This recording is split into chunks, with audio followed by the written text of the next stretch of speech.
Bonjour.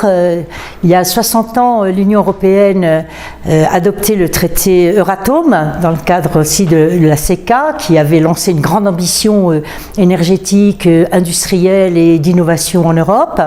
Malheureusement, évidemment, ces innovations industrielles ont provoqué et ont créé beaucoup de CO2 sur notre planète. Il faut inventer un nouveau type de développement et on a besoin d'adapter la politique énergétique européenne pour y contribuer. L'énergie n'est pas seule à produire du CO2, comme on le sait, mais c'est un secteur très important qui doit être décarboné. Donc la Commission l'a bien compris,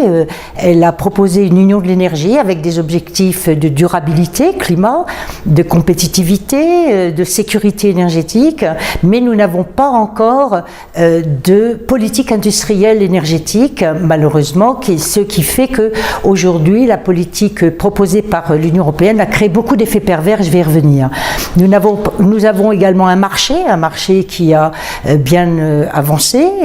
il n'est pas complètement intégré, il est inachevé, et il est surtout libéralisé, et pour une politique énergétique, évidemment, ça nous pose un problème aujourd'hui, étant donné que l'énergie n'est sans doute pas une marchandise comme les autres, et que nous avons besoin de régulation sur le marché. Alors, les objectifs de la Commission, elle a ciblé plutôt le climat, ce qui était pourquoi pas une bonne chose quand on a affaire au changement climatique, sauf qu'elle a privilégié les ENR sur le marché, et ça a créé beaucoup d'effets pervers.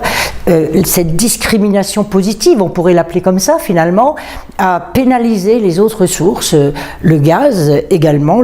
et le nucléaire, puisque les capacités, le pourcentage de production du nucléaire dans le mix énergétique qui était 32 est descendu à 29, et toutes les prévisions, y compris du PINC, le fameux programme indicatif nucléaire de la Commission, prévoient 20% seulement en 2050. Donc on est en train de réduire drastiquement une production nucléaire et une technologie qui pourtant